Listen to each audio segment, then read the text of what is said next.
Welcome to our weekly one-on-one with head coach Nick Sirianni, presented by Wawa. I'm Eagles insider Dave Spadaro. Coach, how are you? Tough loss against the Giants. I wonder if you believe in the idea of taking one step back to take two steps forward, and if that's the case, what do you learn from the loss to the Giants? Every game, win or loss, is going to give you an opportunity to get better from and learn from your mistakes, because there's mistakes in every game. There's 11 players on the field. There's 65 offensive plays, 65 defensive plays, 20-plus special teams plays. So if you're not learning from a win or a loss, right, those are the teams that aren't getting better. And so obviously this one stings. This one hurts. I think there was a lot of guys that played good football yesterday. But, we got to go back to the drawing board and learn from the mistakes and put ourselves in position to win next week against the Jets. Jalen Hurts really lamented in the post-game interviews his 3 interceptions. And I wonder, when you're watching film with him, reviewing the game, you and the coaches and Jalen, what are those sessions like? How intensive are they? Because he knows, he said after the game he shouldn't have thrown the pass at the end of the first half. Like, what's it like when you're going through that session with him? It's just truthful conversations. I think as a coach, I think when you get in trouble as a coach is when you sugarcoat anything and after whether you let it become about outcomes, you just tell the truth on every play, and I think that's where players respect the fact that you no matter who it is, you tell the truth on every play, whether it was good, whether it was bad, because you can learn from those things, right? And so when it's bad, right, not just Jalen can learn from that, the whole team, everybody can learn from that, or all the quarterbacks can learn from that. When it's good, the same thing. You tell the truth. And everybody can learn from that, and so that's what it is about. We praise it when it's good. We correct it when it's bad.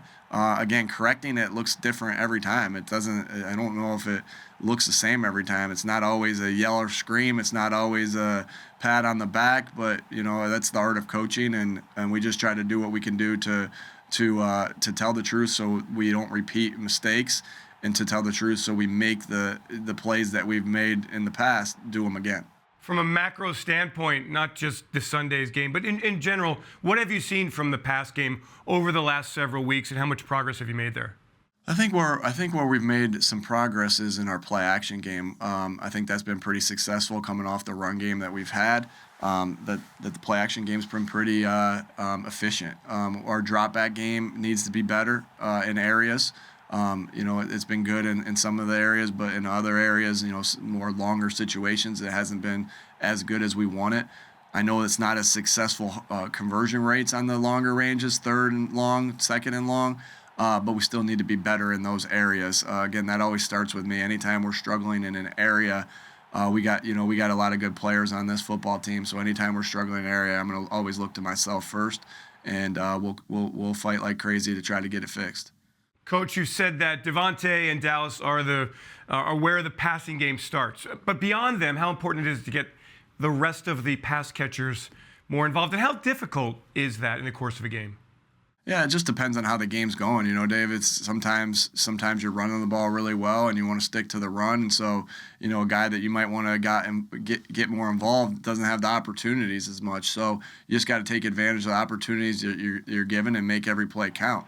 You don't want to be one-dimensional on anything you do, all right? You don't want to be one-dimensional on run-pass ratio or pass-run ratio. You don't want to be one-dimensional of every time you're in this formation, that be the case, or you're only throwing it to this guy or that guy in certain sets. And so, when you are one-dimensional, it's easier for a defense to take you away. And we're trying to make ourselves as difficult as possible for the defense to defend while also getting our playmakers the ball. And I think we got a lot of playmakers on this team. A tribute to Howie and his staff. They've done a good job of giving us guys to work with and that can make plays. And that's our job as coaches, to put these guys in position to make plays so we can be successful. Football is, a very humbling game, ups and downs through the course of a season. Young players have to understand that. So for someone like Jalen Reagor, how does he keep his confidence level high? What do you impart to a young player like that? Yeah, I think we talk about it all the time, dog mentality, and we've talked about this from day one. Like, you go out and you make a big play, you got to play the next play, because this is a humbling game. It can humble you quick. You go out there and you don't make a play, you got to go make the next play because you don't want those to stack on top of each other. And so it's truly dog mentality. I think that is I don't know if there's another sport, college, pro, like NFL, where you have to have that dog mentality, where you have to have short-term memory. You learn from the past. You try to repeat the past if it's good. You learn from the past if it's bad. But you got to be able to move on and play the next play. That dog mentality, mental toughness, however you want to say it, that is critical in this league. Can that be developed, or is it innate in a player? Definitely, it can be developed. It's all about your mindset and how you handle it. I think I think this league again is the one, like, I don't know if colleges go through this as much as or a college player that plays in the NFL goes through this as much because of the success they have in college. You really learn it. I think you can really learn this in the ups and downs of this season. I mean, again, I'm only ever going to talk about one game at a time, but I do know that we need to go win this Jets game. But I do know that we're still alive in this playoff race. And so, but again, you can't do anything about that unless you win your first game one at a time. And so if you're not okay, we have 7 losses, like that's a lot of losses for some of these guys that have played. So if you're not mentally tough through this, like you won't get through a hard time and potentially, get another win and get another win and get another win to keep yourself alive. And so that's the mental toughness, the dog mentality that you have to have. You have to have it in this league. If you don't, you're in trouble. And so I think that you can develop it just because it's a new thing to the guys that are young guys in this league. Other side of the football, defense has played pretty well here the last several weeks. What are you seeing over there?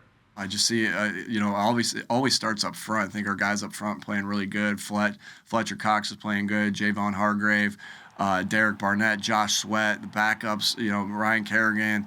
They're just Milton Williams. They're all playing good football to start right there. And I think we're getting good linebacker play. I think you're getting good play from the secondary. They're playing great as a whole.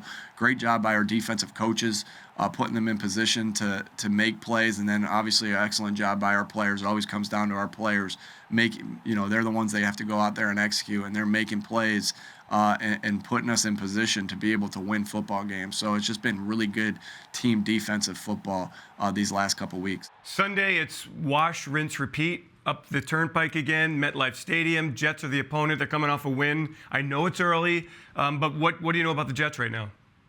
We got to obviously practice against them, and so we know their personnel, a little bit. I know they got a couple of former Eagles there on their team, and so we just know. I know they're well coached. I know they play hard because they're well coached, and I know they got some playmakers at every level, both offensively and defensively. And so, it always comes down to us and how we prepare to put ourselves in a position to win on Sunday. So that's what we're doing right now is as coaches, players are getting their bodies right. Coaches are trying to get the plan right to put them in the best position to succeed. And that's where we are right now, still studying through these. Finally, Nick, no more flights. And there's the bye week coming up after this week. And I wonder, as you try to keep everybody fresh and at their best, how instrumental do you think that could be going down the stretch? Yeah, again, I think you just take it one game at a time. It was nice last week not having to get on a flight, just to be able to ride up that turnpike up to MetLife. And it'll be nice to do that again and have some familiarity there with this trip. Not really looking past any more past there. I know our team after this week is well in need of a bye, right? Because we're 12, 13 games through. That's a late bye, and so we'll get our bodies rested that week, and then move on from there. But all focus is on the Jets at this particular point. Nick, thanks so much. Our weekly one-on-one with head coach Nick Sirianni, presented by Wawa. Good luck against the Jets. Get a win on the road, and thank you so much for your time. Thanks, Dave.